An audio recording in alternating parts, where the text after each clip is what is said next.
नमस्कार। कानूनी और न्यायिक प्रक्रिया की बुनियादी जानकारी हर एक नागरिक के लिए बेहद जरूरी है। राज्य और ज़िला विधिक सेवा प्राधिकरण इसी उद्देश्य से काम करती हैं। लोक अदालतें लगाई जाती हैं ताकि समाज के कमज़ोर और वंचित तबके को निःशुल्क कानूनी सहायता प्रदान की जा सके। इसके साथ ही लोगों को उनके अधिकार और न्यायिक प्रक्रिया के बारे में जागरूक किया जा सके।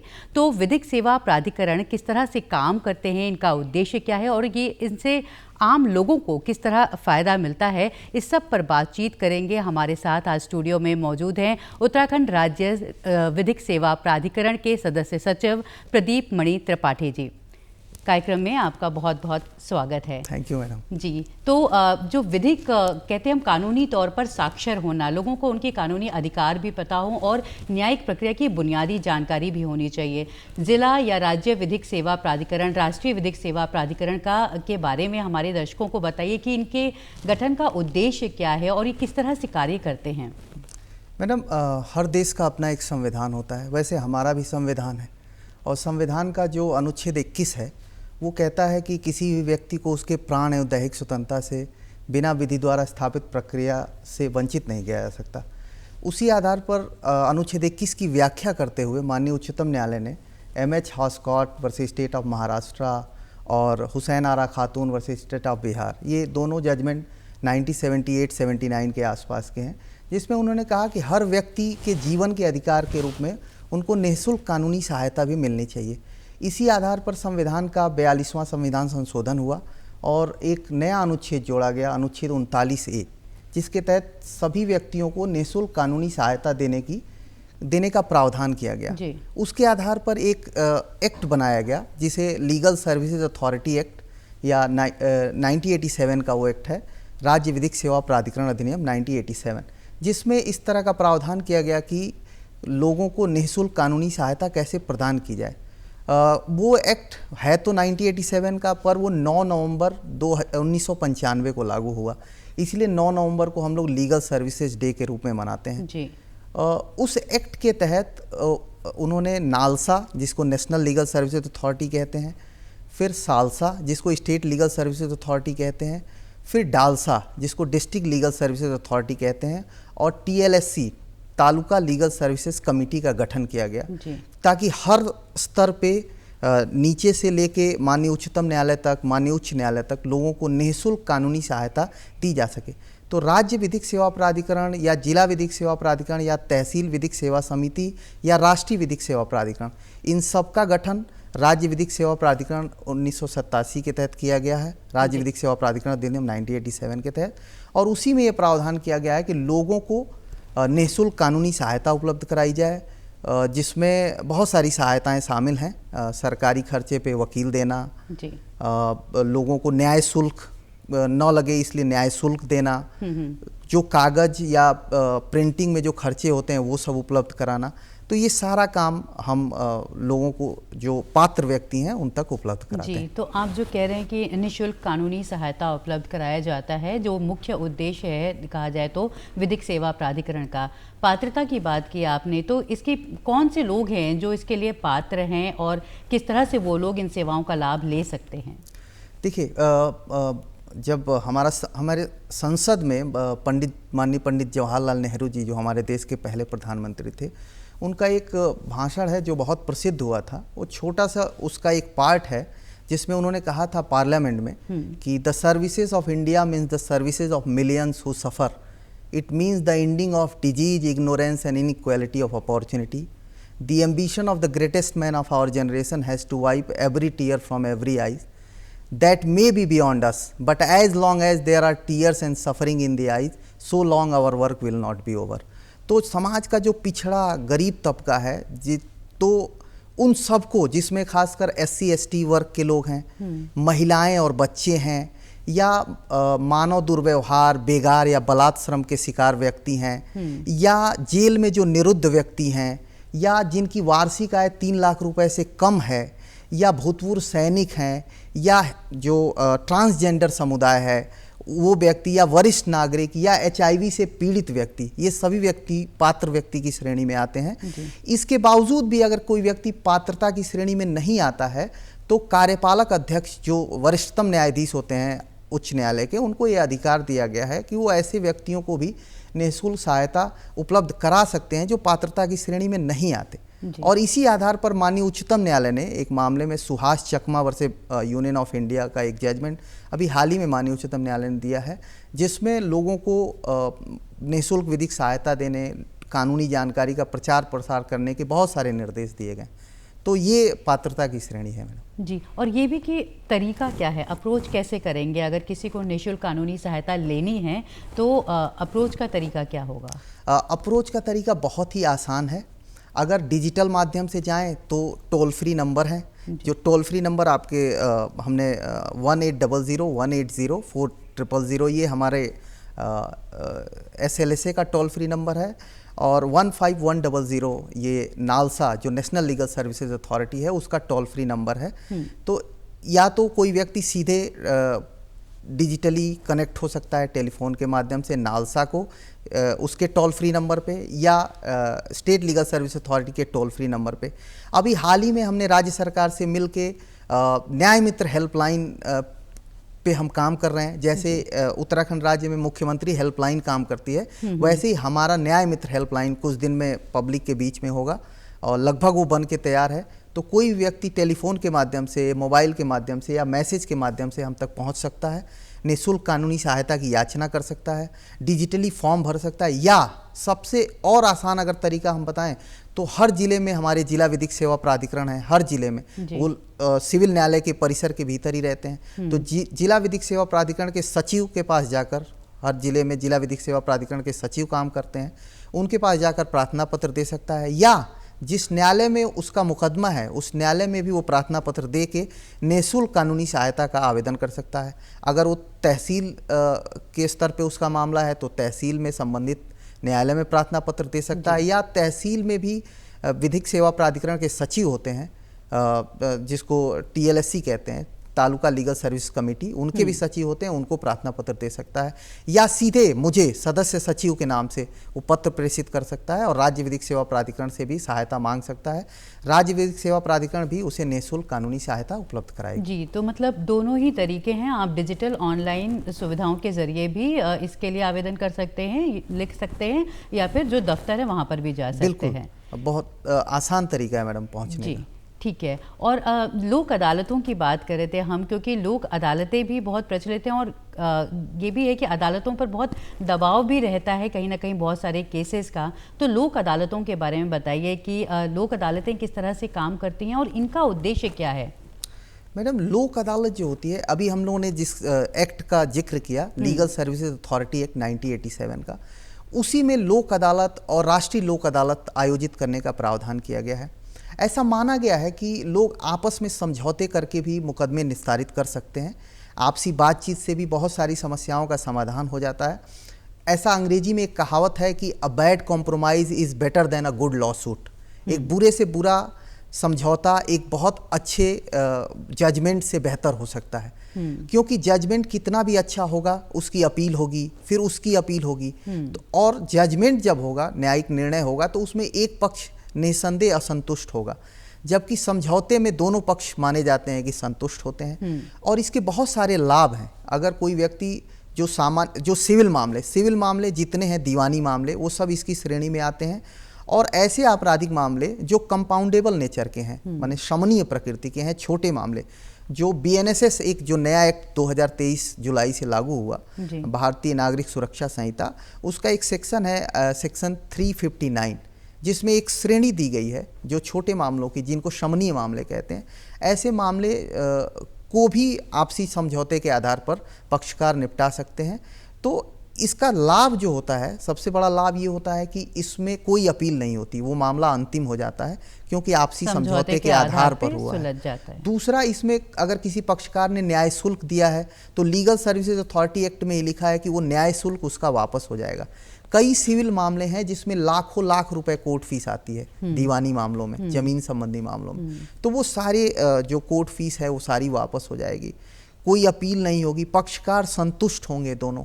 तो ये सब फायदा होता है। और मैं एक अच्छी बात आपको बताऊं कि हर महीने हम लोक अदालत का आयोजन करते हैं न्यायालय में शनिवार के दिन, और हर 3 महीने में राष्ट्रीय लोक अदालत का आयोजन होता है। तो अभी आने वाली 8 मार्च को अगली राष्ट्रीय लोक अदालत है, जो इस साल की पहली राष्ट्रीय लोक अदालत है।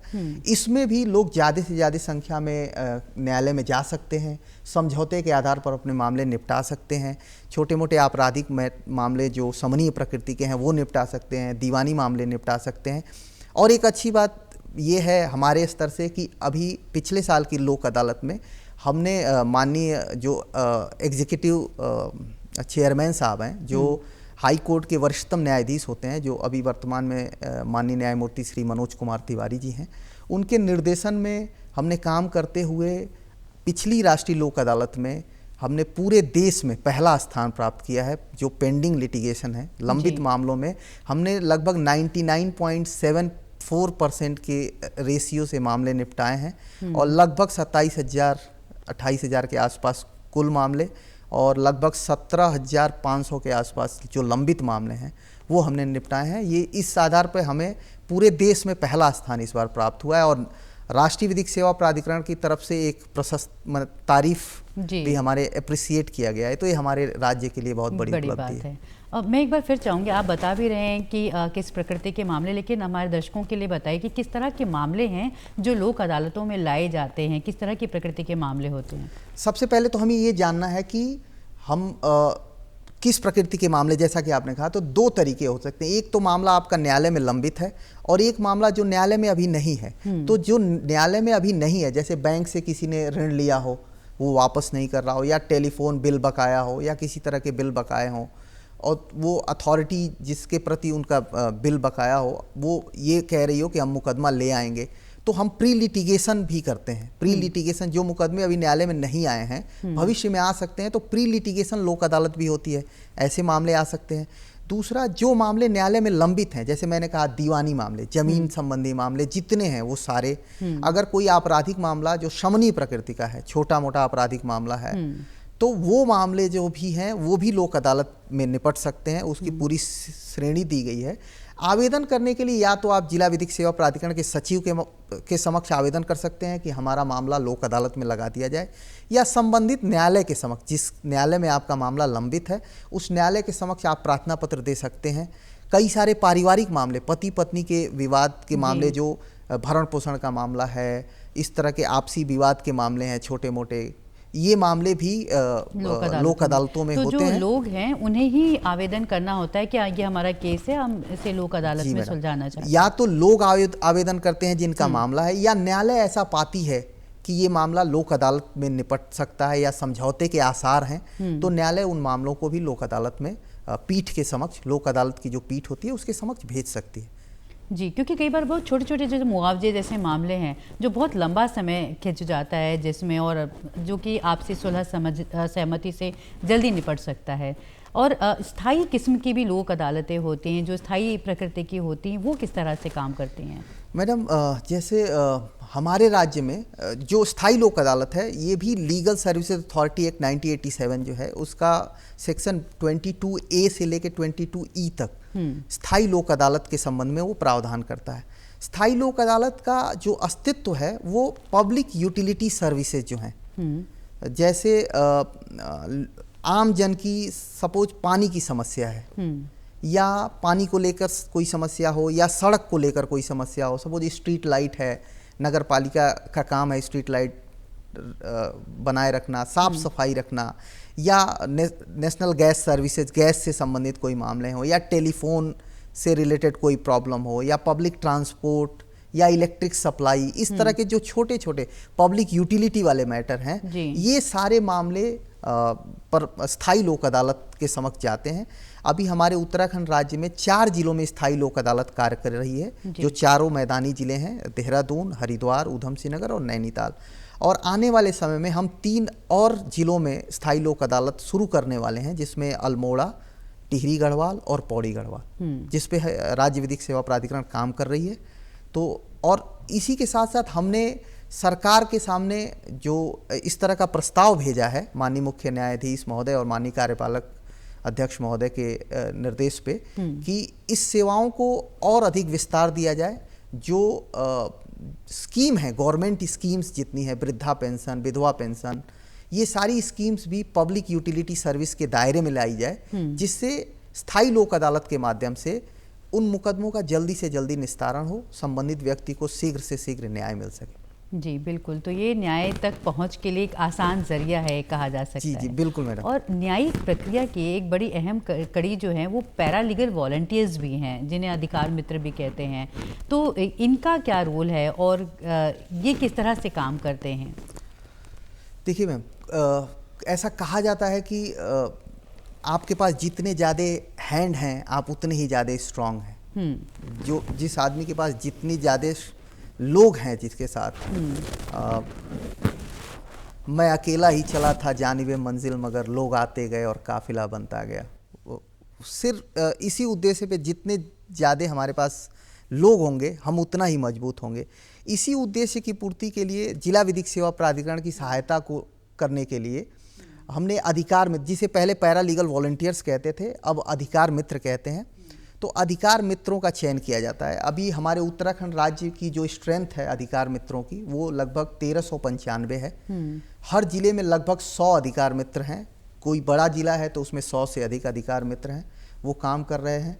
वो जिला विधिक सेवा प्राधिकरण की सहायता के लिए काम करते हैं। वो लोगों तक कानून की सामान्य जानकारी पहुंचाते हैं। जैसे हमारे देश का जो कानून है वो एक दिन का भी अगर बच्चा है जन्म लेता है तो ये माना जाता है कि वो हमारे देश के सारे कानून जानता है, ऐसी उपधारणा की जाती है कानून में। क्योंकि कानून का एक बड़ा प्रसिद्ध मैगजीम है कि तथ्य की भूल क्षम्य है परंतु विधि की भूल क्षम्य नहीं है। तो कोई व्यक्ति ये बचाव नहीं ले सकता कि उसे पता नहीं है कानून। सिर्फ आपराधिक विधि में 7 साल तक के बच्चे को ये छूट है कि वो माना जाता है कि वो कोई अपराध नहीं कर सकता, जिसको डॉली इन कैपेक्स कहते हैं। बाकी हर व्यक्ति से ये माना जाता है कि वो देश का सारा कानून जानता है। तो ये बिल्कुल भी प्रक्रियात्मक रूप से ये संभव नहीं है कि कोई व्यक्ति देश का सारा कानून जाने। तो कम से कम उसे कानून के आधारभूत ज्ञान से परिचय कराया जा सके, इन उद्देश्यों से हमने अधिकार मित्र जो है का चयन करते हैं। अधिकार मित्र लोगों को कानून की बारीक जानकारी उपलब्ध कराते हैं। लोगों तक लोगों के फॉर्म भरना, लोगों को जिला विधिक सेवा प्राधिकरण तक पहुंचाना, उन हर स्तर पे सहायता। अधिकार मित्रों से लोग संपर्क कैसे करेंगे कि हम कैसे मिलेंगे कि इनसे बात करनी है? एक तो अधिकार मित्रों की पूरी सूची है। अधिकार मित्रों को राज्य विधिक सेवा प्राधिकरण की तरफ से आइडेंटिटी कार्ड इशू किए गए हैं। हर जिले के हर क्षेत्र से अधिकार मित्र हैं, वो अक्सर पुलिस थाने या संबंधित पंचायत में जो सरकारी कार्यालय हैं वहाँ विजिट करते रहते हैं। अगर कहीं नहीं मिलते तो जिला विधिक सेवा प्राधिकरण के कार्यालय पे आ सकता है कोई व्यक्ति। वहाँ से सचिव महोदय के संपर्क से, सचिव के माध्यम से वो अधिकार मित्रों तक पहुँच सकता है। सामान्यतः ऐसा होता नहीं है क्योंकि अधिकार मित्र नहीं मिले, क्योंकि अधिकार मित्रों की संख्या लगभग 1400 है। और अभी हमने माननीय कार्यपालक अध्यक्ष महोदय के निर्देशन पे एक नई स्कीम लॉन्च की है, जिसको 1 विलेज 1 PLB प्रो बोनो। हर गांव से हम एक PLB का चयन कर रहे हैं। अच्छा। हर गांव से हम एक PLB का चयन कर रहे हैं। हर गांव से एक अधिकार मित्र होगा और लगभग उत्तराखंड में 17,000 गांव हैं, तो लगभग हमारे पास आने वाले समय में 17,000 PLB होंगे। प्रयास ये है कि हमारी पहुंच हर गांव तक हो, हर गांव के कम से कम एक नागरिक को हम इस तरह शिक्षित कर सकें। तो कम से कम एक अवेयरनेस तो हो गई ही कानून की प्रक्रिया की। और जब हम इसकी बात करें तो एक बड़ी महत्वपूर्ण योजना है पीड़ित प्रतिकर योजना। तो मैं ज़रूर चाहूँगी कि आप हमारे दर्शकों को इस योजना के बारे में बताएं और कौन से लोग हैं जो इसके लिए पात्र होते हैं। जी मैडम, आपका प्रश्न बहुत ही वाजिब है और ख़ासकर ये सबको जानना चाहिए कि माननीय उच्चतम न्यायालय का निर्णय है जो ये 2014 का, जो ये कहता है कि हर मामले में प्रतिकर दिया जाना अनिवार्य है अगर वो प्रतिकर पाने की पात्रता रखता है। पहले क्या था कि सपोज एक कोई घटना घटित हुई, एक व्यक्ति ने किसी व्यक्ति को चोट पहुंचाई या उसके परिवार के किसी सदस्य की हत्या कर दी, तो कानून में सिर्फ ये प्रावधान है कि उसको ये सजा होगी, उसने ये अपराध किया है तो उसको फांसी की सजा होगी, उसको आजीवन कारावास होगा। पर ऐसा सजा दे देने से वो जो पीड़ित व्यक्ति, सपोज किसी के पति की हत्या हो जाती है या किसी के घर में एक अकेला व्यक्ति कमाने वाला है, उसकी हत्या हो जाती है, तो उस पूरे परिवार की देखरेख इस बात से नहीं हो जाएगी कि उस अपराध सजा करने मिल वाले गई है। व्यक्ति को कितनी सजा मिली है। उस तो कानून ने ये तरीका अपनाया कि जो पीड़ित है, सपोज एक पत्नी है, उसके पति की हत्या हुई, तो यहाँ पत्नी पीड़ित है, तो पीड़ित पत्नी को प्रतिकर दिया जाए। माँ बाप हैं, बूढ़े माँ बाप हैं, एक ही बेटा है कमाने वाला, उसके साथ कोई तो घटना इसके लिए घटित हो जाए। परिवार को आवेदन करना होता है इसके लिए भी? इसके लिए दो तरीके हैं। एक तो न्यायालय खुद ही अपने निर्णय में ऐसा प्रावधान करती है कि पीड़ित, जो पीड़ित है या पीड़िता है, उसको प्रतिकर दिया जाए। मैं इसके लिए ये भी बताना चाहूँगा कि दो स्कीम है पीड़ित को लेके। एक 2013 की स्कीम है जिसको Uttarakhand victim from crime assistant scheme कहते हैं, और एक निपुण सक्सेना का जजमेंट आया माननीय उच्चतम न्यायालय का, उसने उसके आधार पर एक Uttarakhand compensation scheme for women 2020, सिर्फ महिलाओं के लिए एक स्पेशल स्कीम। तो जो 2013 की जो स्कीम है वो पुरुष और महिलाओं दोनों के लिए है, और 2020 की स्कीम सिर्फ और सिर्फ महिलाओं के लिए है। तो अगर किसी का कोई मामला माननीय न्यायालय में लंबित है तो माननीय न्यायालय से अंतरिम प्रतिकर का भी वो आवेदन कर सकता है। जो पीड़ित है, माननीय न्यायालय उसके प्रार्थना पत्र का निस्तारण करेगा और उसे अंतरिम प्रतिकर दिलाएगा। सामान्यतया कोई भी पीड़ित को प्रतिकर से वंचित नहीं किया जा सकता है, और अंत में न्यायालय अगर निर्णय देते समय पाती है कि संबंधित पीड़िता को या पीड़ित को प्रतिकर मिलना चाहिए, तो वहाँ भी न्यायालय प्रतिकर दिलाती है। खासकर इसमें महिलाएं जो रेप से पीड़ित हैं, या बलात्संग है, या अननेचुरल लस्ट का अपराध है, या एसिड अटैक विक्टिम हैं, या सपोज कोई अंग भंग हो जा रहा है किसी का, ये सारे लोग इसके अंतर्गत कवर होते हैं। उनसे जो संबंधित लोग हैं वो कवर होते हैं जी। और इसमें प्रतिकर की मात्रा भी बहुत ज़्यादा है। मैं आपको बताऊं कि 10 लाख से लेके 10 लाख, 7 लाख, 5 लाख, ऐसी पूरी कैटेगरी बनी है जो 2013 के अधिनियम में और 2020 के अधिनियम में कैटेगरी बनाई गई है। उस कैटेगरी के आधार पर लोग, पात्र व्यक्ति उतना कॉम्पनसेशन पाते हैं, जिसमें राज्य विधिक सेवा प्राधिकरण भी काम करता है, जिला विधिक सेवा प्राधिकरण भी काम करता है। तो अगर माननीय न्यायालय में किसी मामले में आदेश नहीं दिया है तो संबंधित पीड़ित व्यक्ति जिला विधिक सेवा प्राधिकरण के सचिव के समक्ष आवेदन कर सकते हैं। पीड़ित लोगों के लिए इस तरह की एक व्यवस्था है जिससे वो सहायता हासिल कर सकते हैं। और ये भी कि जो ये सारी जानकारियां हैं, ये जो जागरूकता कहते हैं, कानूनी तौर पे जागरूक होना या कानूनी साक्षरता भी जिसे कहते हैं, इसके लिए किस तरह से काम करते हैं? जो शिविर लगाए जाते हैं ताकि महिलाएं हों, बच्चे हों, या फिर दिव्यांग हों, बुजुर्ग हों, वो किस तरह से इसके बारे में जानकारी ले सकते हैं? देखिए मैम, जो राज्य विधिक सेवा प्राधिकरण अधिनियम है 1987 का, वो उसको बनाने का मूल उद्देश्य ही यही था कि लोगों तक ज़्यादा से ज़्यादा हम पहुंच सकें। तो उसी कार्यक्रम के तहत, उसी अधिनियम के तहत, और राष्ट्रीय विधिक सेवा प्राधिकरण जो हमारा सेंट्रल बॉडी है, उसके निर्देश के तहत हम बहुउद्देशीय साक्षरता शिविरों का आयोजन करते हैं। लगभग हम हर महीने अमूमन, अभी हम 2 मार्च को पिथौरागढ़ में बहुउद्देशीय साक्षरता शिविर या जागरूकता शिविर का आयोजन करने वाले हैं, जिसमें माननीय उच्च न्यायालय के वरिष्ठ न्यायमूर्ति जो हमारे कार्यपालक अध्यक्ष हैं वो भी प्रतिभाग करते हैं जी। और इसका प्रभाव ये होता है कि जो लोगों को सामान्य कानून की जानकारी है वो उपलब्ध हो जाती है।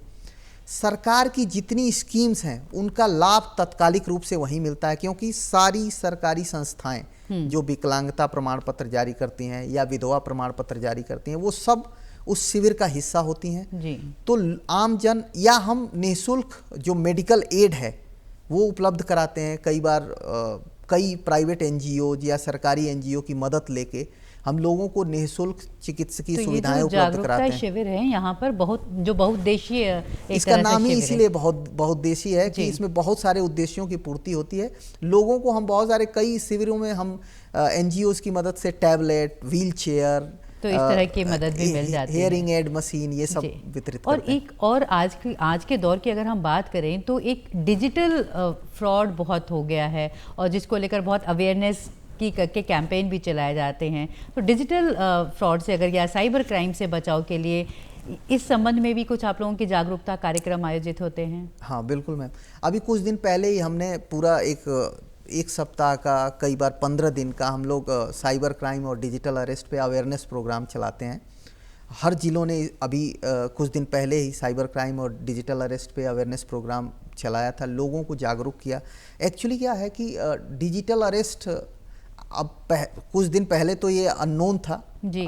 पर आज हम जब टेलीफोन करते हैं तो उस समय भी हमें इस तरह की अवेयरनेस आती है जी, कि और पढ़े लिखे लोग भी शिकार हो रहे हैं, शिकार क्योंकि होते हैं। कई बार गलत फ़ायदा प्राप्त करने के आशय से लोग इसके शिकार हो जाते हैं।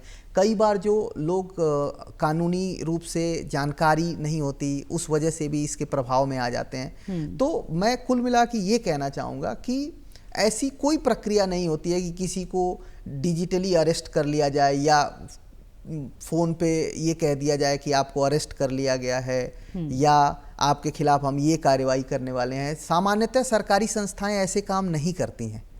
कोर्ट में अगर किसी का मामला होगा तो कोर्ट से समन जाएगा, कोर्ट से समन जाएगा, समन ले जाने वाला कोई पुलिस अधिकारी होगा, तो सामान्यतः फिजिकल तरीके से होता है। और इन सब मामलों में जहां भी आदमी को संदेह हो तो एक टोल फ्री नंबर है 1930, उस टोल फ्री नंबर पे भी कॉल कर सकते हैं जहां भी अगर आपको लगे। विधिक सेवा प्राधिकरण के टोल फ्री नंबर हैं और जो वेबसाइट है उस पे भी जा सकते हैं, टोल फ्री नंबर पे भी कॉल कर सकते हैं, या फिजिकली भी जिला विधिक सेवा प्राधिकरण के सचिव के पास जा सकते हैं, उनसे जो आधारभूत सहायता है वो प्राप्त कर सकते हैं। जी। और मैं ये भी एक जवाब चाहूँगी कि जो कानून की पढ़ाई करने वाले छात्र हैं, उनके लिए ख़ास तौर पे जो कानून की दिलचस्पी रखने वाले लोग हैं, कि इस दिशा में करियर को लेकर क्या कुछ संभावनाएं हैं? देखिए मैम, एक हमेशा से पहले का जो दौर था वो कानून की जो पढ़ाई वो बड़े लोग करते थे। एक बहुत अच्छा दौर रहा शुरुआत में। आप देखेंगे हमारे देश के बहुत सारे स्वतंत्रता संग्राम सेनानी, कानून के विद्वान, एडवोकेट रहे हैं। पंडित जवाहरलाल नेहरू हुए या हमारे देश के गृह मंत्री सरदार वल्लभ भाई पटेल, ये लोग बहुत बड़े, और इनकी समाज में बहुत सारी इज्जत थी। ये भी कहा जाता है एक गाउन जो वकील पहनते हैं उसके पीछे एक जेब लगी होती है छोटी सी, तो माना जाता था कि कोई वकील फीस नहीं मांगता था, उस जेब में आदमी पैसे डाल देता था। पर एक दौर आया जब थोड़ा सा इसमें इस शिक्षा में गिरावट आई, पर पुनः ये दौर नए सिरे से जागरूक हुआ है और ये अपार संभावनाओं का क्षेत्र है। मैं व्यक्तिगत रूप से इस बात की पुष्टि करना चाहूँगा कि मैंने जब कानून की पढ़ाई शुरू करी 2003, 4, 5 में, तो बहुत विरोध हुआ घर में कि अब लॉ पढ़ रहे हो, सब इतने अच्छे स्टूडेंट हो। लेकिन बाद में कुछ दिन बाद पढ़ाई के बाद मैं न्यायाधीश बना, जज बना, तो बहुत लोग इससे प्रभावित हुए। उनको लगा कि नहीं, ये एक कैरियर का माध्यम हो सकता है।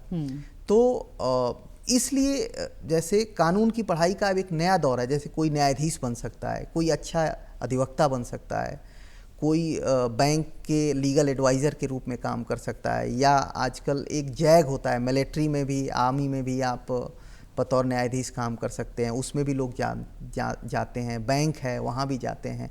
तो ये सब आज सिविल सर्विसेज की तैयारी आप कर सकते हैं लॉ के सब्जेक्ट से। और अब लॉ एक रोजगार परक विषय हो गया है, जिसमें पहले 3 साल का ही लॉ होता था, पर अब हर राज्य में नेशनल लॉ कॉलेज हैं, तो 5 ईयर लॉ का भी कोर्स है। तो बहुत सारे बच्चे, अच्छे बच्चे जो आकर्षित होते हैं, उनके लिए अपार संभावनाएं हैं। पर मेरा वैसे और इसमें भी डिफरेंट स्ट्रीम है, जैसे कि आप कॉर्पोरेट लॉ पढ़ रहे हैं या एनवायरमेंटल लॉ को लेकर आपने स्पेशलाइजेशन हासिल किया है, इस तरह डिफरेंट स्ट्रीम्स। बिल्कुल, आपका कहना सही है। जैसे मेरा संविधान को लेकर स्पेशलाइजेशन है, इसी तरह कई बच्चे कॉर्पोरेट लॉ को पढ़ते हैं, उनका कॉर्पोरेट लॉ में स्पेशलाइजेशन है। कई लोग इन्वायरमेंटल लॉ को लेके पढ़ाई करते हैं, तो उनका उसमें स्पेशलाइजेशन है। तो हर एक धीरे धीरे जैसे ये पढ़ाई उच्च स्तर पर पहुंचती है, तो विशेषज्ञता हासिल करनी पड़ती है किसी निश्चित विषय की, तो जिसके आधार पर लोग जो है उस फील्ड में प्रैक्टिस करते हैं या काम करते हैं। बहुत सारे लोग जो कानून की जानकारी रखने वाले।